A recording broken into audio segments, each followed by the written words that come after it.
Assalamualaikum warahmatullahi wabarakatuh. Berjumpa kembali dengan catatan Syafiq Hasim. Ribuan santri melakukan demonstrasi besar di Yogyakarta. Mereka melakukan protes pada pihak otoritas daerah, terutama polisi, untuk membela teman mereka, dua santri yang menjadi korban penusukan. Mereka berdua mengalami luka perut dan tangan karena penusukan tersebut. Penusukan ini merupakan peristiwa yang sangat tidak bisa ditolerir dan tidak bisa dianggap enteng karena menyangkut keresahan sosial. Apalagi yang menjadi korban penusukan adalah berasal dari kalangan santri, elemen umat Islam terbesar di Indonesia. Ribuan santri ini histeris menuntut pihak polisi untuk mampu menegakkan keadilan bagi mereka.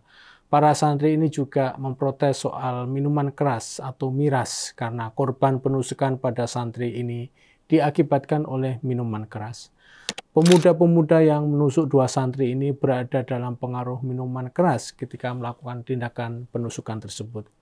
Para santri yang memprotes penusukan ini juga sangat prihatin karena peristiwa penusukan ini masih tidak jauh dari peringatan Hari Santri. Yel-yel yang mereka teriakkan, Jogja waras tanpa miras, santri bukan objek kekerasan, hanya pengecut yang melakukan kekerasan, dan miras diteguk, santri ditusuk. Yogyakarta selama ini adalah kota yang dikenal sangat damai, menjaga harmoni, dan juga plural.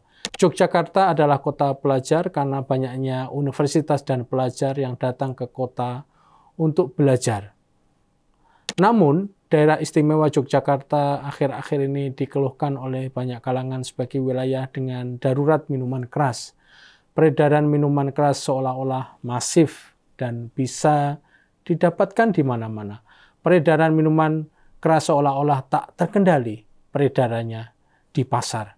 Menurut aturan yang sudah ada, peredaran minuman keras itu dibatasi, tidak bisa sembarang saja. Sebenarnya sudah banyak pihak yang mengeluhkan masalah tak terkendalinya peredaran minuman keras di Yogyakarta ini. Forum Ukhuwah Islamiyah, forum ini berbeda dengan forum umat Islam, telah meminta penjelasan pada Sultan Jogja agar Sultan bertindak atas peredaran minuman keras yang eksesif. Namun ternyata keadaan ya seperti biasa. Menurut masyarakat tidak atau belum ada perubahan yang cukup berarti. Dalam menanggapi protes ini, pihak daerah mengklaim sudah terus-menerus melakukan operasi minuman keras. Bahkan mereka juga mengklaim sudah minta bantuan warga untuk turut mengawasi peredaran minuman keras. Namun demikian, mengapa peredaran minuman keras terus terjadi dan sampai menimbulkan tertusuknya dua santri? Kita memang banyak mengalami peristiwa gejolak sosial dan kekerasan yang hampir serupa yang terjadi. Tidak hanya di Yogyakarta, tapi juga di wilayah dan tempat lainnya. Peristiwa Yogyakarta, penusukan santri dan minuman keras merefleksikan bahwa kehidupan di daerah memang masih banyak gejolak. Masalah pemicunya akan berbeda-beda antara satu daerah dengan daerah lain, antara satu tempat dengan tempat yang lain. Beberapa waktu lalu juga pengeroyokan pada rombongan KNU di Kerawang terjadi dan mereka mendatangi pihak kepolisian agar peristiwa ini diusut secara tuntas. Permasalahan kita adalah apabila peristiwa-peristiwa seperti ini tidak mendapatkan pelayanan dan penyelesaian secara cepat dan juga adil, maka itu bisa mengganggu stabilitas nasional. Pihak otoritas daerah memang harus dihimbau agar tanggap atas peristiwa-peristiwa yang sensitif.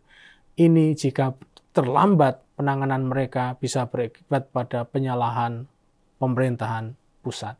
Pemerintah baru Prabowo Gibran harus tanggap pada masalah-masalah seperti ini jika mereka ingin mendapatkan legitimasi kuat dari daerah. Kita tahu bahwa pemerintahan baru sudah banyak mengakomodasi berbagai elemen untuk bergabung, namun itu tidak menjamin bahwa stabilitas daerah juga bisa tertangani dengan baik. Mereka yang bergabung ke dalam pemerintahan baru tidak semuanya memiliki cengkraman yang kuat di daerah. Politik daerah itu dalam beberapa hal berbeda dengan politik di tingkat pusat. Pemerintahan pusat Presiden Prabowo bisa jadi sangat konsolidatif di Jakarta, namun belum tentu juga kuat di level pemerintahan daerah.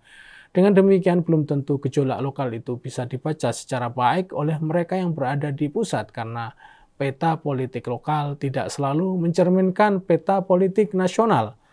Karenanya, Penanganan masalah-masalah gejolak lokal seperti soal Yogyakarta, Kerawang, dan beberapa daerah lain itu harus mendapatkan perhatian yang serius dari pemerintah Prabowo Gibran. Gejolak daerah saya kira tidak akan berhenti pada persoalan penusukan santri dan distribusi minuman keras di Jogja, namun bisa jadi masih akan ada lagi. Biasanya menjelang akhir tahun akan ada saja persoalan muncul, terutama soal penyelenggaraan ibadah bagi kelompok minoritas. Bulan Desember biasanya akan muncul ketegangan di masyarakat soal Natal. Pergolakan daerah yang dipicu oleh isu setempat akan menjadi pengalaman pertama untuk atau bagi pemerintahan ini. Bulan Desember yang biasanya akan menjadi bulan yang ramai karena adanya hari Natal, ucapan Natal oleh Muslim kepada umat Kristiani dan lain sebagainya, adalah uji coba bagi pemerintahan Prabowo Gibran tentang sejauh mana mereka bisa memitigasi isu-isu seperti ini. Pada masa rejim lalu, meskipun gejolak nasional berkurang, namun gejolak di tingkat daerah masih saja ada. Kasus penyegelan masjid Ahmadiyah, lalu ketegangan antara Syiah dan Sunni, penutupan rumah ibadah kaum minoritas terus terjadi dan penanganannya masih parsial sehingga masalah-masalah tersebut tidak terselesaikan secara permanen. Hal yang menarik adalah gejolak-gejolak di daerah ternyata tidak selalu muncul dipicu oleh persoalan antar masyarakat saja, namun juga disebabkan oleh penanganan masalah yang tidak cepat dan tepat. Kasus Yogyakarta, terutama soal peredaran minuman keras yang tidak terkontrol, masalah ini sebenarnya masalah lama dan pihak yang berwenang nampaknya juga kurang cepat menangani masalah ini, sehingga gejolak berlangsung. Masa bisa menganggap jika penanganan itu tidak dilakukan secara cepat, maka masyarakat akan menilai hal itu sebagai upaya mengulur waktu. Tidak hanya sampai di situ, masyarakat akan menganggap bahwa pihak yang berwajib itu lambat. Kecurigaan seperti ini hal yang sering kita jumpai di tingkat masyarakat di daerah dan memicu gejolak. Mungkin tidak hanya di daerah, namun juga terjadi di pusat. Mereka memiliki kecurigaan yang demikian karena bercermin dengan pengalaman-pengalaman yang mereka hadapi selama ini. Sebagai catatan, di dalam kepemimpinan Prabowo Gibran, gejolak sosial, protes, dan hal-hal serupa lainnya harus cepat mendapatkan tanggapan, terutama di level daerah. Tanggapan yang diharapkan dari pihak berwenang adalah tanggapan yang positif. Demikian, wassalamualaikum warahmatullahi wabarakatuh.